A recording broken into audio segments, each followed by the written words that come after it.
Jama'a assalamu alaikum barkanmu da sake kasancewa da ku a cikin wannan tasha tamu ta Madakin Gini TV. Tashar da muke kawo muku littattafan sarkin marubuta labaran yaƙi na nahiyar Afirka gaba ɗaya, wato Abdulaziz Sani Madakin Gini. To har yanzu dai muna ci gaba da kawo muku sabon littafi mai suna Wuta da Ruwa na Abdulaziz Sani Madakin Gini. Suna na ɗan Malam Babura, ku yi mana subscribe, ku yi layi, ku taba alamar ƙararrawa domin sanar da ku da zarar mun ɗora shiri a kan lokaci. Mun gode. Gama faɗin hakan, ta dubi ta kuyangarta mai suna Sharila ta ce, Muna isa wajensu a ɗauko mini kujerata da teburina na shaye-shaye a ajiye dab da su. Sharila ta ce, An gama ranke daɗe. Da isar keken dokin Gimbiya tare da tawagarta dab da shagon su Ra'is, sai Ra'is da Isan suka miƙe suna murmushi. Al'amarin da ya bai wa Gimbiya Barlisa da sauran jama'a mamaki kenan, domin kowa ya yi zaton cewa za su nuna girman kai ne. Gimbiya ta fito daga cikin keken dokinta, sai kuyanginta Sharila ta yi sauri ta ɗauko wata ƙaramar kujera gami da ƙaramin teburi daga bayan keken dokin. Wasu kuyangin guda biyu kuma suka ɗauko tambulan na ruwan inibi gami da kofuna duka na zinare suka biyo bayansu. Shi kuwa sadauki Amzar sai ya biyo Gimbiyar a baya don ya bata tsaro. Suka ƙaraso kusa da su Ra'is. Isan da Ra'is suka risina cikin girmamawa suka gaishe da Gimbiya. Ta dube su ba da wata girmamawa ba bare daraja, sannan ta dubi kuyangarta Sharila. Sharila ta yi sauri ta ajiye wa Gimbiya wannan kujera da tebur dab da bencin su Ra'is. Barlisa ta zauna a kan kujerar tata. Kuyangi biyu suka ajiye tambulan da kofunan zinare a kan teburin na Gimbiya. Ba tare da Gimbiya ta kalli su Ra'is ba, sai ta dubi ɗaya daga cikin kuyangin nata. Kuyangar ta zuba mata ruwan inibi a kofi, ta miƙa mata ta karɓa ta kurɓa sau ɗaya, sannan ta dubi Ra'is da Isan ta yi guntun murmushi. Ba komai ya saka yin wannan murmushi ba, ganin yadda su Ra'is suka girmama ta, suka miƙe tsaye suka gaishe ta. Gimbiya Barlisa ta ce, Ya ku waɗannan tagwaye, ku ne baƙi farko a wannan birni namu mai albarka, waɗanda suka yi abin al'ajabi na kasuwanci. Jiya na siya hajar ku gaba ɗaya da ta rage, yau kuma sai gashi kun kawo hajar da ta fi ta jiyan yawa sau 3, haka kuma sai ga cinikin naku ma ya ninka na jiya sau 10. Hakan ya burge ni matuƙa, ina son ku zauna mu tattauna kasuwanci. Ra'is da Isan suka dubi junansu. Isan ta riƙe hannun Ra'is tana mai yi masa nuni da idanunta cewar kada su zauna a yi maganar, amma Ra'is ya taɓa hannun Isan ya yi mata nuni babu komai. Ra'is da Isan suka zauna a kan bencinsu suka fuskanci Gimbiya. A wannan lokaci, Sadauki Amzar ya yi wa dukkanin mutanen da ke ƙofar shagon wani irin kallo, sai kowa ya bar wajen, aka bar su Ra'is su biyu kacal. Gimbiya Barlisa ta sake kurɓar ruwan inibi, sannan ta ɗago kai ta dubi Ra'is ta ce, Ina so na sanya hannun jari a cikin wannan kasuwancin naku. Kafin Ra'is ya buɗe baki ya ce wani abu, sai Isan ta rufe numfashinsa ta ce, Ba ma haɗa kasuwancinmu da wani.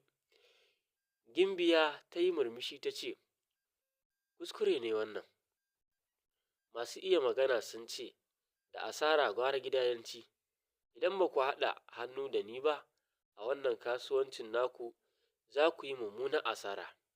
Idan kuma kuka haɗa kai da ni, kasuwancin naku zai bunƙasa a ko'ina cikin duniya, mu zama masu arzikin da babu kamar mu. Ra'is ya girgiza kai ya ce, Mu ba mu yi imani da hakan ba. Ki riƙe kasuwancin naki, mu riƙe namu, domin kowa yana da irin sa'arsa da kuma irin nasibinsa. Gimbiya Barlisa ta sake yin murmushi a karo na biyu, ta miƙe tsaye ta juya ta nufi wajen keken dokinta. Gaba ɗayan jama'arta suka juya suka bi ta, sai kuma ta tsaya, ta juyo ta dubi su Ra'is ta ce, ba ku yi tunani mai kyau ba, yanzu nan za ku fara yin nadama.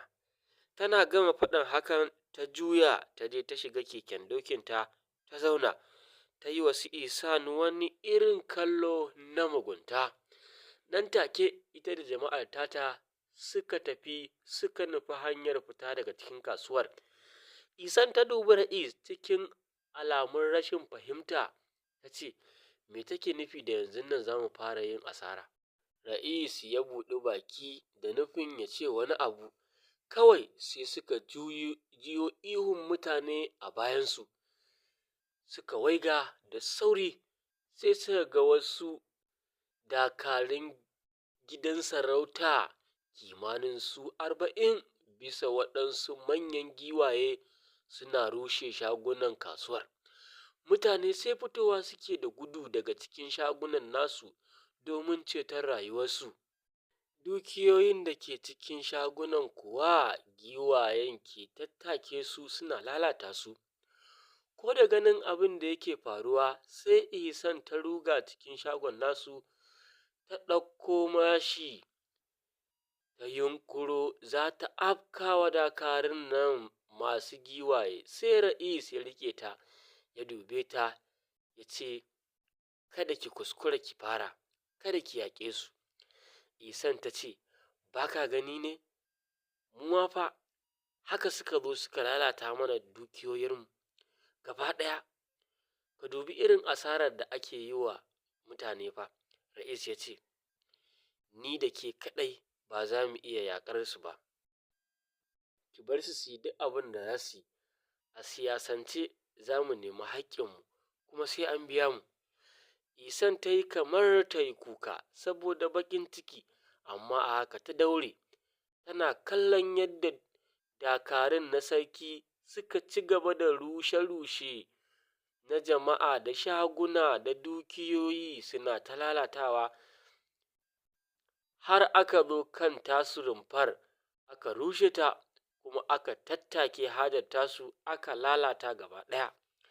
A daidai wannan lokaci da dakarun suka gama wannan mugun aikin, dukkanin jama'ar da aka yi wa babbar asara, maza da mata, suka taru a waje guda. Mazansu da matansu suka zauna suna kuka da baƙin ciki. Da yawansu jarinsu kenan da suka mallaka, wanda da shi ne suke ci su sha don riƙe iyalinsu, kuma ga shi yau an dakatar da su, an durƙusa su. Wani dattijo daga cikin waɗannan mutane sai ya kasa jure wannan abun baƙin ciki, kawai sai ya miƙe tsaye ya tunkari waɗannan dakarun sarki da suke kan giwaye, ya tare gabansu ya ce, ya ku waɗannan azzalumai, ku yi sani cewa har abada alhakinmu ba zai bar ku yi rayuwa ba mai daɗi a cikin duniya. Dukkaninku sai kun yi mutuwar wulaƙanci. Ko da jin wannan batu sai shugaban dakarun, wani narkeken ƙato mai siffar Samudawa wanda duk jikinsa a murɗe yake da silken yaƙi na ƙarfe, ya ciro mashi daga cikin wata jaka a jikin bayan giwar tasa, ya ɗaga sama ya aika wa tsohon. Saura ƙiris mashin ya ciki ƙirjin tsohon nan, sai kuwa Ihsan ta dako tsalle daga inda take tamkar an jeho ta daga cikin baka. Ta cefe mashin, sannan ta diro ƙasa kan ƙafafunta, aka yi kallon kallo tsakaninta da wannan narkeken badakare da ya jeho mashin. Sauran dakarun da ke bayan narkeken ƙaton suka yunƙuro za su jefa wa Ihsan masu, sai shugaban nasu ya ɗaga musu hannu suka fasa. Shugaban dakarun ya dubi Ihsan ya yi mata murmushin mugunta ya ce, ba mu za ki faɗa da mu ba, sai dai ki da Gimbiya, tunda ita ce ta ba mu umarnin mu rushe shagunanku ko mu lalata hajarku. Idan za ku iya, sai ku ɗauki fansa a kan Gimbiya, idan ko ba za ku iya ba, to ku kai ƙara ku kai ƙorafinku gaban sarki ku nemi haƙƙinku. Yana gama faɗin hakan ya kaɗa giwarsa ta yi gaba, sauran yaransa su 39 da ke kan giwaye suka rufa masa baya suka fice daga cikin kasuwar gaba ɗaya. To masu sauraro za mu kwana nan sai ko mun haɗa episode na gaba.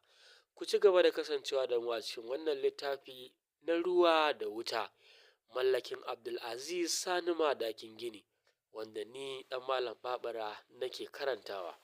Mun gode.